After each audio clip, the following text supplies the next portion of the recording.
we want to decompose this rational expression into partial fractions. So we should begin by factoring the denominator. So this denominator is going to factor into x minus 5 times the quantity x plus 2.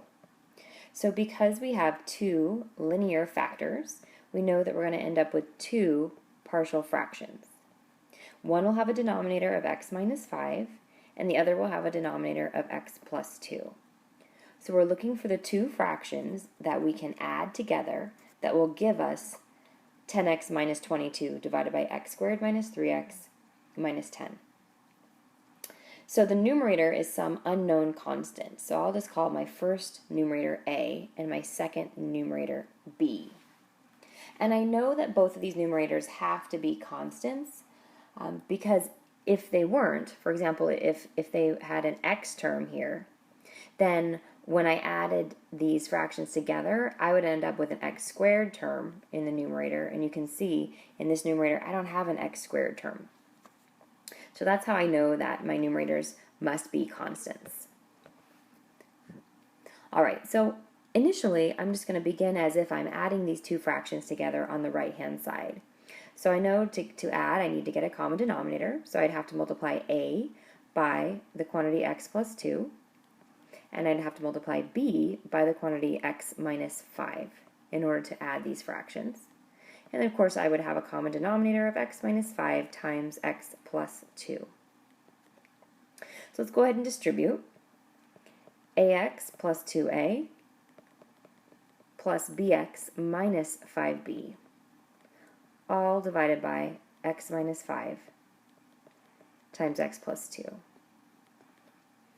So let me fill in the left-hand side. This is going to be equal to 10x minus 22, all divided by what I had originally was x squared minus 3x minus 10, but I'll go ahead and write that in factored form, x minus 5 times x plus 2.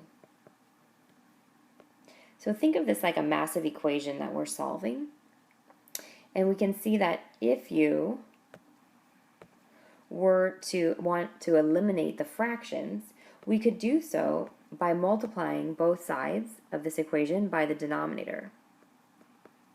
So think of it as if I'm multiplying the right-hand side of the equation by x minus 5 times x plus 2, which is going to eliminate the denominator. But of course, what I do to the left, I also must do to the right side of the equation. So I also multiply this side of the equation by x minus 5 times x plus 2, which eliminates that denominator.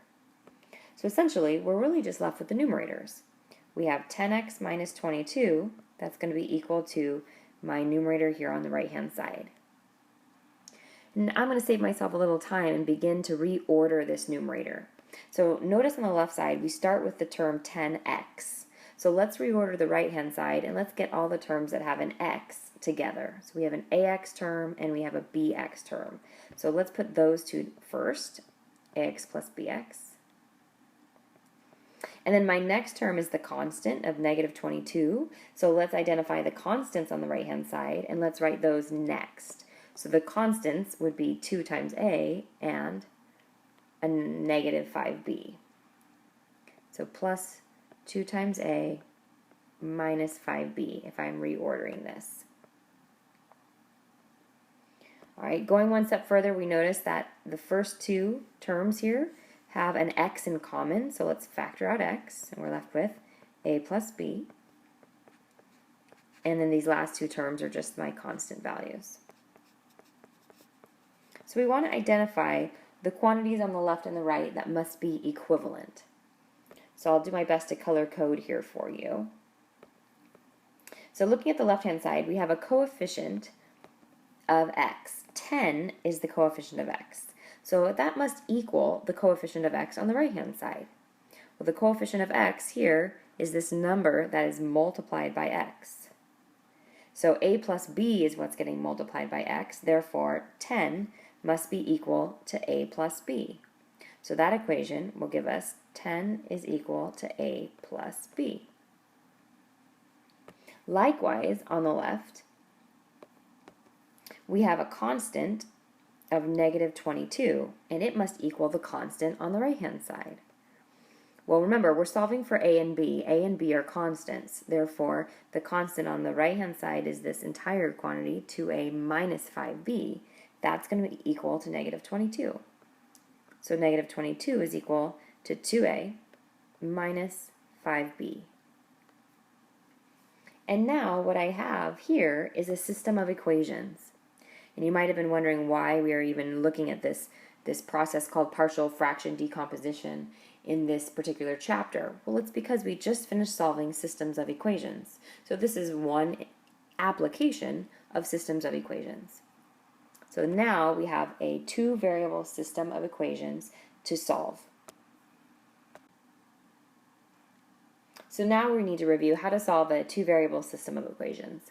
We could use matrices if we wanted to, but when there's only two variables, usually it's just as quick to do it by hand using substitution or elimination as it would be to take the time and actually plug all of this into a matrix in our calculator. So we're going to use elimination here, and we could eliminate either of the variables. It doesn't matter which one. I'm going to go ahead and choose to eliminate a. So I'm going to multiply my top equation by negative 2. So both sides get multiplied by negative 2. So my new top equation is negative 20 is equal to negative 2a minus 2b.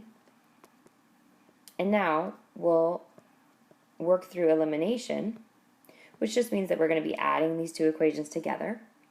So negative 20 plus negative 22 is negative 42. Negative 2a plus 2a are going to undo each other, or equal 0. And then we'll have negative 7b. So dividing by negative 7, we see that b is equal to 6. Then we'll sub that back into our original, either of the two original equations, although the simplest would be a plus b equals 10. Therefore, if b is 6, then a must be equal to 4. And then we have to go back to our original to find out, okay, what were we looking for again? So coming back to this statement right here, the a value was the constant that was over x minus 5. So that means we have an a value of 4. So 4 would be divided by x minus 5. And then the b value, it was the constant divided by x plus 2. So this would be 6 divided by the quantity x plus 2. And these are what we call the partial fractions.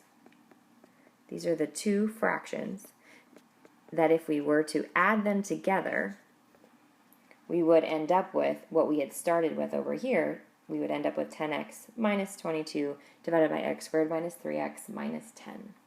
So we successfully decomposed the rational expression into these two partial fractions.